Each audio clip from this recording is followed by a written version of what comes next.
What's up, people? Back at you again this morning with another Moralities moment. This is my next vid in my video series entitled First Things First. This morning's vid is entitled Self-Reliance First. The note says, first rely on and defend self, then others. Self-reliance first. To define self-reliance is defined as reliance on one's own capabilities, judgment, or resources. Independence, reliance on one's own abilities, decisions, etc. But before I talk about the self-reliance principle for morality, I want to have a bit of caution here first. Don't get it twisted. At times in life, we all need somebody, and that's by design, by God. You often hear me talk about or say this word interdependent. My note says that interdependent, it means of two or more people or things dependent on each other. God intended for us to be interdependent first, with Him, and then with whomever God has chosen to be our helpmeet in this in this time. My next note here, I believe this whole self-reliance initiative that we see today is part of the issue we have in our communities, and for the most part between black men and women, causing relational issues and tearing up homes and families. This self-reliance initiative that you see today, it's all by design. I wish my people would wake up. It's almost as if it's like that Willie Lynch letter, where I don't know if you've ever read the letter. If you would, you do yourself good to read it. But it talks about how the plan was to pit the black man against the black woman against the black man, the light-skinned black person against the dark-skinned black person, the young against the old, the mother against the daughter, all of that stuff. This self-reliance initiative that's being pushed today, where the role of men, the black men in our houses, in our homes, in our families, to our communities, it's all part of that self-reliance initiative, because you have these people out here saying or telling women that you don't need a man, you could do it yourself and all that. That may be the case, and I'm not saying women are not strong enough to do it on their own, but don't ever get it twisted to the point where you feel like you don't need nobody, because that ain't nothing but a trick from the devil for women and men. Because I know one of the biggest issues men have is, pride, where they don't want to ask for help. So we go through life, trying to do everything on our own, and sometimes all it takes is for us to open up our mouths and ask for a little help. That self-reliance thing, at times I think we look at it from a blurred lines type of standpoint, if you would. And same thing with females when it comes to them and their children and their well-being. Listen, the devil is a liar, because all kids need their father in their lives. If he's willing to be a part of their lives, then guess what? You guys you owe it to the children, if you can't be together, to be at least cordial with one another, so the father can be a part of his children's life.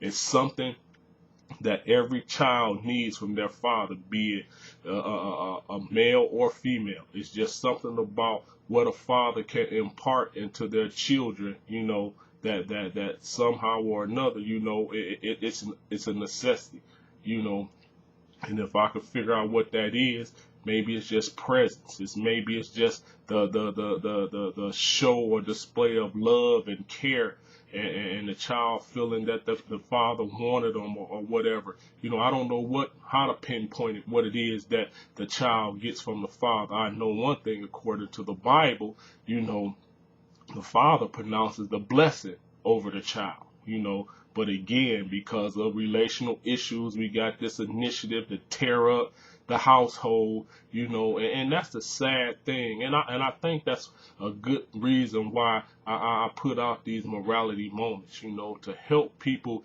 take a serious look at moral standards, and not be so blinded by the stuff that's pushed in and social media and TV propaganda, because that stuff is designed to tear up the family. And if you notice it, I don't, maybe it's just me, maybe I think too deeply, but a lot of that stuff is geared towards our community, to degrade, the family institution in our society, and to push a certain agenda, to our communities, and all these negative stereotypes about our people.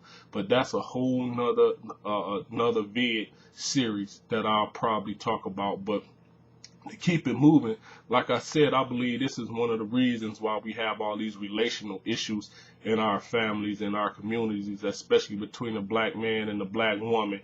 If I could call it, like I said, I would call it blurred lines. My note here says, and here's why we must caution ourselves when it comes to self-reliance. See, and you guys know me, I like to take it to the book, to the Bible. Because Ecclesiastes 4:12 says, and if one prevail against him, two shall withstand him, and the three-strand cord is not quickly broken. When that him that they're talking about is an adversary, whatever that adversary is, it says, and if one prevail against him, two shall withstand him, and the three-strand cord is not quickly broken. That's the King James translation. But listen to how the Message translation put it. And I like to use the Message translation because it's more of like a modern day, how we would say it today, outside of King James version. It says, by yourself, you're unprotected. So again, there goes that notion, that this self-reliance stuff, from the standpoint that we see it pushed in society today, is a lie from the pit of hell. When you are by yourself, you're unprotected. With a friend, you can face the worst. So it's power in numbers. But here's the linchpin. Can you round up a third? Can you find somebody else? And then it says a three-strand rope isn't easily snapped. So there's power in numbers. This whole notion of self-reliance, the way that it's being pushed today, is a lie from the pit of hell. If I had to say it harshly, it's a lie. Because irregardless to how much money you make, how strong, how independent you think you are, at some point in life, you're going to need somebody, because that's just how God designed it. And that's why a lot of people, these self-independent, these self-reliant, strong, independent men and women, for that fact, that's why they always find themselves, for the most part, in states of depression, feeling lonely, feeling incomplete. Why? Because you fell into this trap of thinking that all you needed was yourself. And then now you find yourself being caught up in all type of different addictions and all of that stuff, trying to fill voids in your life that was designed by God to be filled one by Him, and then searching out or putting yourself in a position to be found by your helpmeet. Again, people might think I think too deeply, but it is what it is. But my next note says here, but when one considers self-reliance, it should be from a standpoint of prudence, or the ability to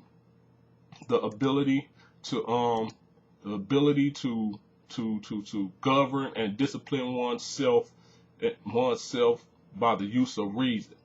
That's what I want to talk about this morning when it comes to self-reliance. Now, looking at self-reliance from that standpoint, I would say a couple things, or a few things. One, be a leader, not a follower, blazing your own path and not one that has been frequently used and has not been proven to work. Self-reliant, be a leader. A lot of people that say they self-reliant are nothing but followers. Don't fool yourself. Sometimes it's good for you to go against the grain. cut your own path, because a lot of the paths that we're following in life and in society today are not really proven, and most of the time they don't work for us. It might have worked for the person that went ahead of us, but you have to figure out through prudence, self-reliance, making your own judgment calls, making your own decisions on what works best for you, not what works best for everybody else. Learn to think for self and not always be easily persuaded by someone else's bias or agenda. That's a big problem that we need to address through morality. If we develop our own moral systems, we won't be so dependent on what everybody else thinks and what everybody else says. Because now, guess what? With your own solid moral foundation, you can filter that information through your system of morals and values, and then you can make better judgment calls and be self-reliant on things that are pertinent to your life and your well-being. Be self-reliant from the standpoint of using one's own ability to process information to make sound judgmental calls in regards to your own well-being and those you are responsible for.